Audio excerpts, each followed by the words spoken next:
Welcome everyone as you're landing to our last session of Team Coaching Circle community. My name is Agli Holton. I'm team coaching practitioner and host of this community. And as we come to the close of this final Team Coaching Circle for the year and look back what took place in 2025, it's been quite phenomenal. Together we held 15 team coaching circle gatherings. We piloted team coaching supervision lab, and we grew into a global community of over 700 team coaching practitioners worldwide. So when you think about it, it's not just growth in numbers. It's growth in relationships, in generosity, in shared commitment to the practice of team coaching. And what makes this community truly special is that it's nothing here delivered to you. It's co-created together. Every question you've asked, every story you shared, or every moment or insight shaped this community as it is becoming. So for that, I just wanted to share a really heartfelt thank you for all of your presence, for your openness and your willingness to learn together. I think that we have more or less most of the people landed. So as we're coming into the final topic of this year's actually circle, I feel it is so relevant to look into not just into the team in front of us, but also the ripples outwards from the work we do as coaches. So often team coaching is described as something that happens within the boundaries of a single team, in the room, in a session, throughout the contracting. And yet many of us know from experience that when team truly shifts, something else starts to move. And the way how people communicate, the way how decisions are being made, and how the wider organization responds. So this is, in a way, the ripple effect of team coaching. And the guide through this exploration, the ripple effect of team coaching, I'm really delighted to have two practitioners with us today, Andrea and Fabio, who will bring their deep experience, curiosity, and grounded real-world perspective to this work. So, hi, Fabio. Great to have you on the call. By the way of introduction, Fabio is an engineer turned executive and team coach, faculty member at Kingstown College, team coach, and Pentago. And he brings a very unique blend of systemic thinking, organizational insights, and human-centered practice. With Fabio, we have Andrea. So hi, Andrea, just give a wave for us. So also executive and team coach, faculty member at Kingstown College, team coach and Pentago. And he brings a multinational experience across industries, working with both large organizations and startups. So with that, I'll hand over to Fabio and Andrea to lead us into the final exploration of the year. Thanks a million, Egil, and thanks everybody for being here. And lovely to see you all. And some of you I know, some of you I don't. But as Egil said, she managed to create this wonderful group of people that share an interest in team coaching and beyond. So I hope that in today's session, myself and Fabio will be able to give you an idea on how we see what we've seen in the team coaching experiences that we've had over the last number of years, and the ripple effect of the team coaching, as I was saying, beyond the team we might be working with. So I'll start with maybe I'll just give you a quick idea of the agenda, if I may. So we've just done our introduction, we've just done our welcome. I'll talk to you a little bit about the ripple effect in teams and organization. We'll do a breakout because in the spirit of coaching, it is about co-creation. We're not standing here or sitting here, whatever way, telling you what to do. We're sharing our story, but it's really important to hear your side of the story. And through that, through the reflection, we'll all learn something by the end of today. And then we're going to talk to you about the difference between the ripple effect and the direction effect. Some Q&A at the end, and we should be done within 50 minutes or so, between 5 o'clock Irish time. So with that in mind, I just have one quick question for you on just a reflective question. When a ripple starts within a team, where do you notice it first?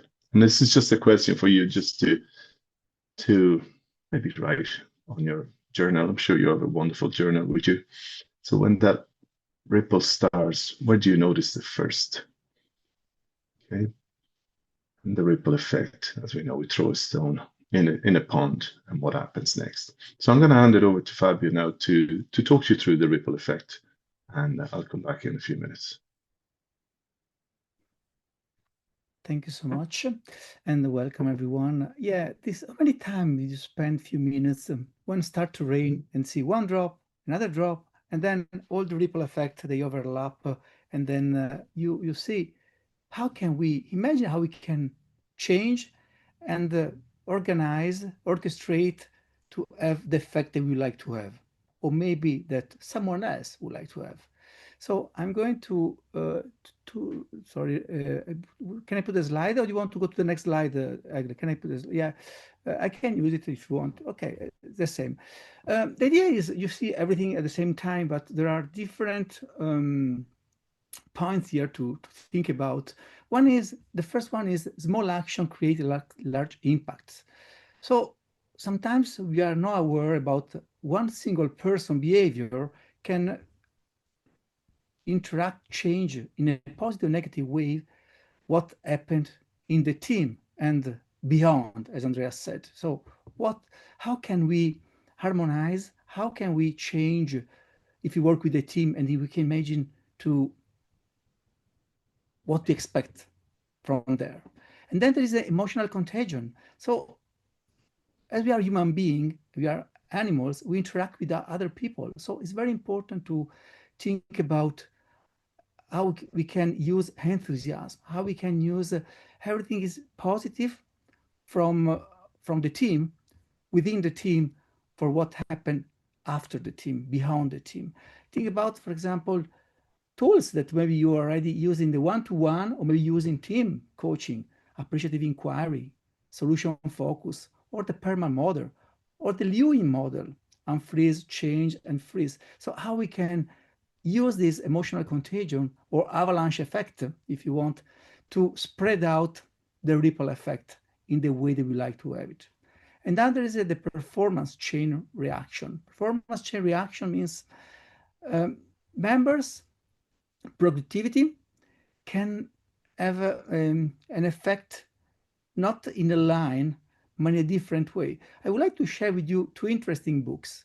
One is The Eight Men in the Boat. I don't know if there is a book as well. There is a movie that came in 2023, I think, about a real story about the rowing team. Is an underdog rowing team in the American University of Washington, I think.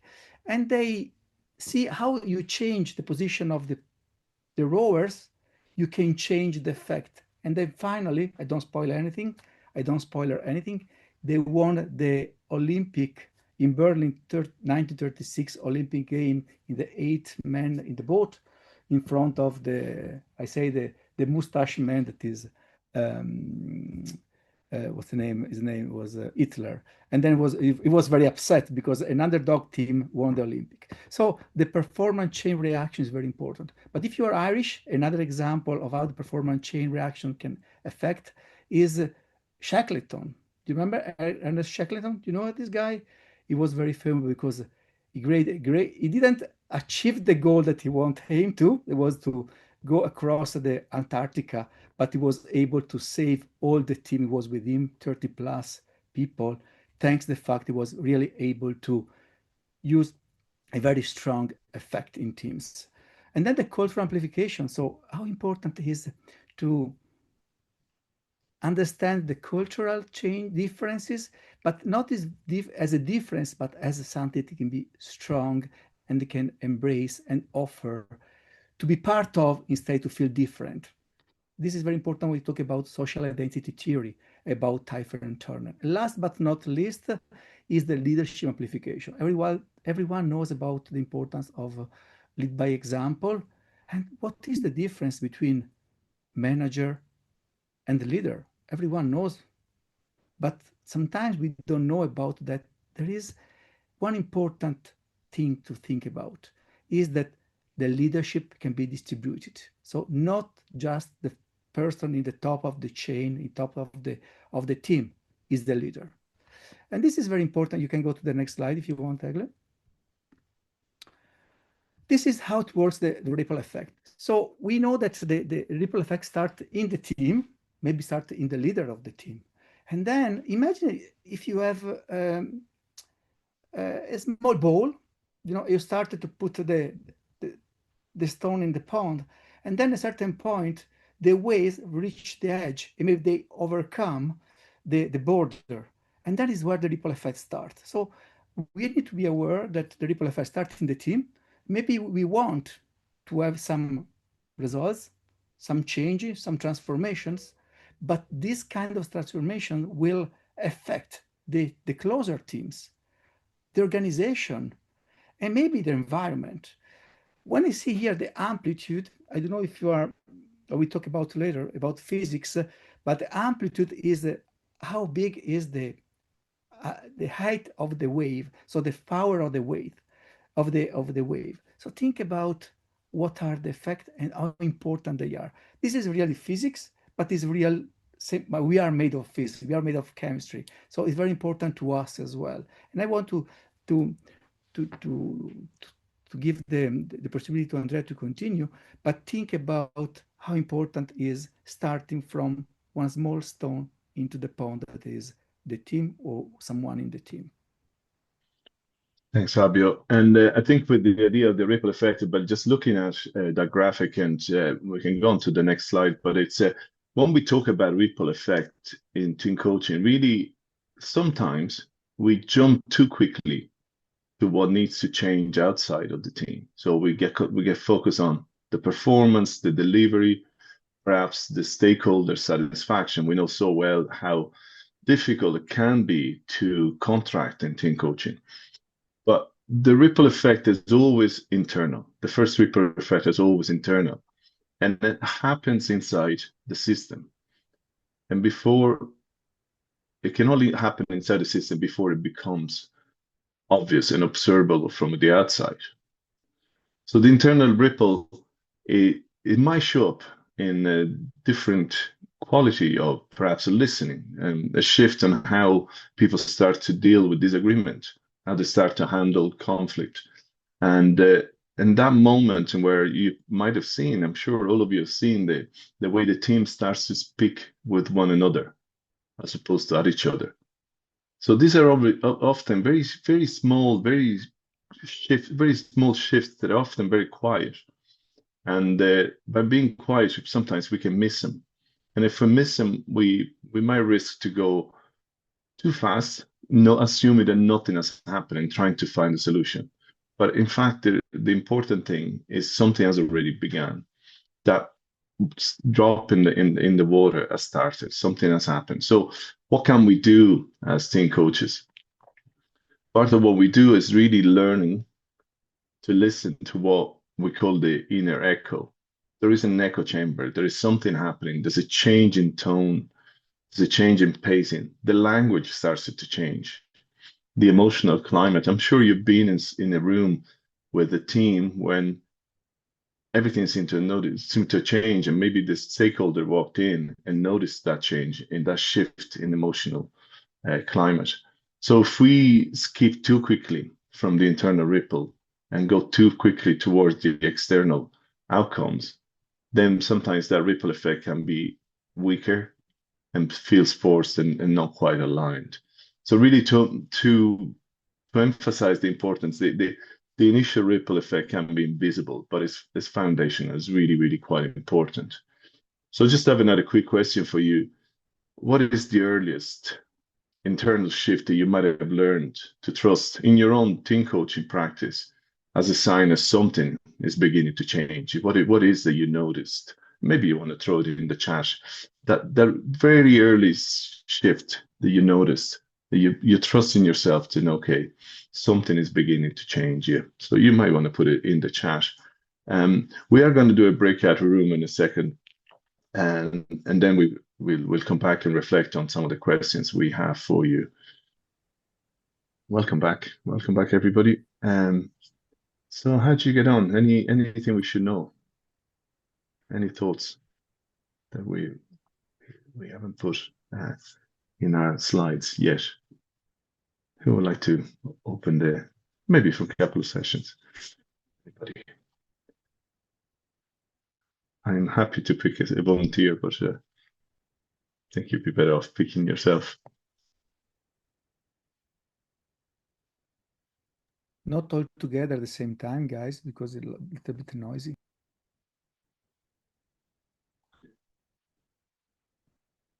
Okay, I might just start with a question. I can go. I can Okay, go if you want. Go on, Jill. Yeah. So if we talk about how do we know about the impact beyond the team that you're working with as a coach, I guess the success of the organization, better time management, maybe how they implemented processes that they did in the past, like in the future from whatever they learned in coaching. Mm. And one of the people in our group is a team coach. And she said that she does a survey after coaching to measure success of the team, the clients, and the leadership, so that she can apply maybe some learning in our coaching for future other team coaching. Brilliant. And Jill, may I ask you, do you do team coaching? I do not. Okay. So it was a bit of a challenge for me. Some of the questions were a bit challenging. That's okay. That's okay. We're all here to learn anyway. Yeah. Yeah, that's interesting. And the survey, absolutely, survey from a practical point of view is definitely one way of doing it. You know, we can just starting survey and do an end survey and try to understand what has shifted. Absolutely. Thank you, Jill. Anyone else? Any other thoughts? Chiliza group looks like interested to talk. Which group, sorry? Chiliza? My Okay. apologies. I'm sorry. Did you say my name? Yes, exactly. Yeah, do you want to talk? Oh, Chelsea. Yes, Chelsea is fine. How are you? I was in a wonderful room with Jesse Lynn, Anna, and Neil. Unfortunately, was having issues with his audio, but he was there in spirit. And I'll invite Jesse Lynn and Anna to please contribute. We had a wonderful conversation around team coaching. I've coached teams extensively. And, we shared our initial approaches. My personal approach is establishing psychological safety. It undergirds everything that we do. I have worked with the Federal Executive Institute in Charlottesville with the Leadership for a Democratic Society program, as well as building teams across the federal government. And having open, honest, transparent conversations that focus on values and norms were key in order to build that team so that we could have accountability and things subsequently. Jesse Lynn, Anna, do you have anything to add? I think you should go into a little bit more of your approach because it's amazing. Oh, thank you so much. I appreciate it. It was so wonderful being able to walk down memory lane and building teams, whether it was a day program or the Federal Executive Institute was a 4-week program. I entered the room as a coach with curiosity. So that wasn't a rumination. I would verbally tell them what my role was, touching on the who, what, when, where, and why. This is who I am. This is what I'm doing. This is why I'm doing it. This is how I plan on doing it, and inviting them to do the same. It built upon looking at our personal values and norms. And I would invite participants to explore what are your values. And I wouldn't make a distinction between your work values and your personal values. Almost always, participants would say, well, these are my work values and these are my personal values. And I would challenge them on that because typically they're one and the same. Sometimes we silence or diminish one, and that would evolve into a self-reflection moment. Well, wait a minute, I really am demonstrating these values consistently across, and I really am not showing up authentically because I am a transparent person, but I'm not doing that at work. That in turn would evolve into a conversation around, well, what are our team norms and values? How do we want to be with each other? And what does that look like in action? So our values are how do we want to be, and the norms are what does that look like? That's a negotiated process. And once we establish that, that's accountability, that's transparency.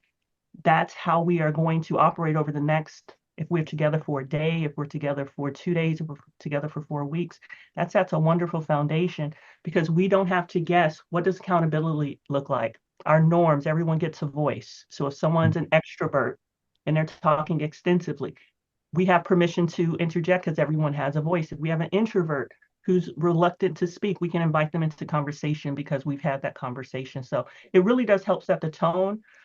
We were very successful in implementing that, but psychological safety was the foundation across every course that I facilitate, whether it be a small or lengthy or large. I'll pause there. Nice, Chelsea. Thanks a million. It's interesting because the values is obviously a really important conversation, and the accountability piece that sometimes is confused with responsibility. There's two separate things, and that idea of being accountable for our actions and to accountable to the rest of the team. It's interesting that sometimes we read out the vision and the mission statement, the first thing we do when we walk into a room, their vision and mission statement and their values, the company values. And most of the times, the people in the team don't know where we got those words from. They don't remember. They don't remember what the values come from. And then we challenge them on that. It is an interesting conversation. Again, it's how we establish. It can be quite a deep conversation for the first one, but I appreciate that it works for you. It's great. Thank you, Chelsea. Anyone else just before I move on? I have one question I think it was for Anastasia, if you don't mind, Anastasia. Just when I asked the question earlier on about how do we know this shift has happened, you mentioned less activity. May I ask you what you meant by that? Just out of curiosity. Yeah, sure. I would say that less activity means less involvement on group calls, less suggestions for innovations, less, I don't know, when there is a group task and it's like just somebody can take it on, so less volunteering. Okay, thank you very much. Because we were talking when you were in the breakout, and the idea of this idea of the ripple effect. Sometimes us walking into a room as a team coach can start that ripple effect. That movement, that's something different that's just entered the room. That stone in the pond that we were talking about earlier, and everything sometimes changes, and the little things we can notice can be very, very important, very interesting for the team to move forward. Thank you, Anastasia, for clarifying that. I'm curious, as you might have guessed, we've been doing this job, and another thing we learned, and we keep reminding ourselves that curiosity and judgment can't be in the same room. So we can only bring one of them into the room. It's always good to bring the curiosity. Any other thoughts, anybody else, before I move on? Can I share? You can share, absolutely. I've been waiting for you. We also had a very good insight discussion deliberation. I remember only Helena. There were other also. I forgot the names because we were just talking about it. I'm so sorry for that. So our conversation was rolling more in terms of like Chelsea mentioned about the experimentation. So many times the organizations wants a lot of innovation, but they don't allow this experimentation. So I feel that when you also need to have this experimentation without reprimanding. And we were recollecting some of the concepts. In African countries, you have the concept called Ubuntu, which means I am because we are. So we were actually, focusing on those kind of thought process where how can you bring synergy? You cannot live alone. You require people to have those synergy. So some of the things that came up was, inviting others to share their experience, talking about how they made the impact on others. And also when you want to appreciate in front of everybody, but when you want to reprimand, do it in a closed door. So, and also asking others how they have made a difference, and can we also do something in terms of reverse mentoring? There are a lot of concepts, even the coaches or the team members can really help us. They can also share their insight and become a mentor, a reverse mentoring process. So can we look at more on those, celebrating achievements, sharing in a bigger platform like a conference and seminars. And so these were the major things that was a part of the ripple effect in the company. And yeah, and each member has the unique skill. So basis the unique skill, can we give them some kind of opportunity or work to do so that they can come up victorious in their area? So understanding the skill set and then giving work. So these were some of the discussion that happened. Brilliant. Thank you so much. And I love that the idea of Ubuntu. It's a great thing. It's a fabulous thing. Thank you very much. I'm conscious of the time, so I wanted to hear from everybody, but I'm conscious of the time, and Egil is a stickler for timekeeping, so I'm going to move on. I'm going to be quick. So I just want to reiterate what we talked about here for a second, that the ripple effect, it's a developmental way. It's just layered. It doesn't happen, in the abstract. It doesn't happen in a linear way. It's really important to understand that it doesn't happen all at once. It unfolds through different layers. So from the individual where slowly start to understand, this is self-awareness, this is strengths, and what you were just saying now about everybody start to understand their own strengths, start to understand their own role much more clearly through to collective awareness. So when we shifting from understanding who we are in a team and the impact that we can have within that team, then how we contribute to the whole, then it becomes the shift to the group or the team identity, you should say there, where we understand that as everything shifts, the team starts to form a really strong sense of who we are, that togetherness, and that shared purpose and values that Chelsea was talking about. Because then it's not just values that we're talking about that are stated, that are written on the walls of the company, but it's something that we live by. So that's it. That's what, as we move to the team identity, and the book that Fabio was mentioning, Men in the Boat, Boys in the Boat, is a fantastic book about just that, about identifying to who they were as a team, as opposed to the individuals, and then that collective awareness, that importance that something is changing, something of quality is changing, something is happening, that trust, psychological safety, that are the cornerstones of a good team coaching and a good team dynamics. The team can only work together and think together if there's trust and psychological safety. So that's the collective awareness. And then it's just about bringing all of that into practice to using perhaps the coaching tools, the coaching practices that we bring in along to our sessions, so that the team collaborates with one another. And then, only then, there is an external collaboration. Only then the stakeholders can start to see how the team is changing. And there's also, as much as it's all very positive that way, it's also sometimes what happens is that particular team you're working with start to speak in a different language, and the rest of the organization don't really understand them. So there's also that element. It takes a while for the culture then to change. And just as a reflection, again, for you to think about it, as you look through these layers, where do you tend to focus most when you do team coaching? And even for those of you that haven't started team coaching, where would you focus more if you were to think about it? Would you focus more on the identity of the group, on the individual, on your internal process as a coach? Just have a think about it, because again, it's always important to reflect on how we do things. And the last thing before I pass back on to Fabio, the ripple effect is not just for organizations, also for us. Sometimes when we work in the one-to-one, there's a shift from one-to-one to team coaching because of that importance that our clients see in themselves as an individual, and they want to see the changes within their teams. So we're starting to see a shift from the wanting to work for myself, wanting to do the best for myself, to actually wanting to bring it out to a team dynamic.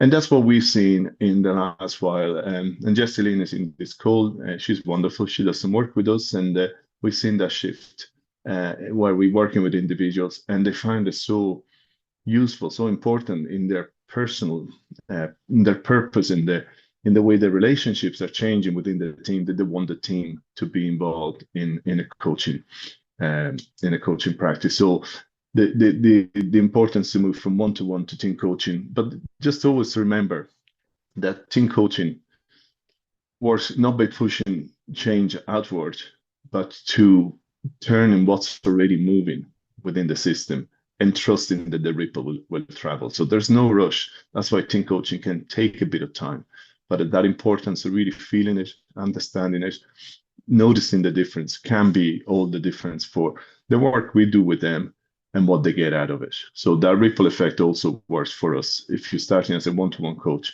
you will notice that team coaching will become a requirement. And this is some of the keywords you might hear when you start to work with clients that, they might tickle their interest in team coach. We are stuck. We are not aligned. There's tension, there's friction. We need to work better together. We don't have time for this, etc. And what else? There's plenty of other keywords that people do use when they feel they could do with some coaching at a team level. Fabio, I'll leave you the last two words. Yeah, thanks, Andrea. Just to how we can measure the impact, because Andrea started with the sessions, how you can see where ripple effects start from, but then maybe we would like to know how we can understand, how we can measure the impact that we can have from the ripple effect. So what is important is to start from the basic. So start from what we are good to do, means listen and understand. So because from there, we can start to understand what could be the potential indicators. So what are their needs, what they are dynamics, the performance they need, not measure how many X or Y or Z they can deliver, but how they can do better. So we cannot, unfortunately, I think you're aware about that, we cannot measure everything. Something cannot be measured in terms of quantity. So, but we can measure in terms of quality. So quality can be measured. We talked earlier about some questionnaires, some surveys. So we can measure psychological safety in terms of a survey, before, in the middle, and after the effect, in the team, and maybe behind the team, in the organization. So this is something we need to understand how important are the quality of what we do. I'm going fast because we have just a few minutes. And then asking for feedback, give feedback, observe what is going on during the program and not only in the end. And the last is the outcome. Too many organizations, too many professionals are focusing because this was the request. Sometimes organizations require return on impact, return on expectation. But I love to say ROF, that it means return on feeling. So how people feels, how they are before, during, and after the program. I'm going to the end with the last slide that maybe can be a new conversation, a new workshop we can, if I will invite ourselves again, about the difference between ripple effect and directional effect. I just to pop the slide just to discuss the last part of the slide that is here in the bottom part. So ripple effect, if some one of you have maybe, or maybe they are engineer, they see the effect. As they spread out in all directions, we cannot control it. So sometimes we lose the opportunity to be focused in something is important. So we can maybe work on the directional effect with organizations or teams. That if I can give you just a few seconds, 2 seconds, just to share with you a whiteboard, just to explain what I mean, maybe it's easier. So if this is the distance in terms of from the team to other teams, the ripple effect decrease in this way. So closer will be a bigger effect, and farther there is a lower effect. Instead, if you have directional effect, maybe we can have a little bit like this. So the quality of the effect will be longer in time and in distance. This is the reason why sometimes we think it's interesting to work in the directional effect. So be aware of what we want, what we think is important to work within a team. For this reason, more than one team coach can better orientate from the ripple effect maybe to the directional effect. So be more stronger results in terms of what we like to achieve with the team or what the team would like to achieve. Maybe you have any questions, Andrea? Do you have 1 2 minutes left? I think, Egle, 2 minutes. First of all, how did they find the workshop?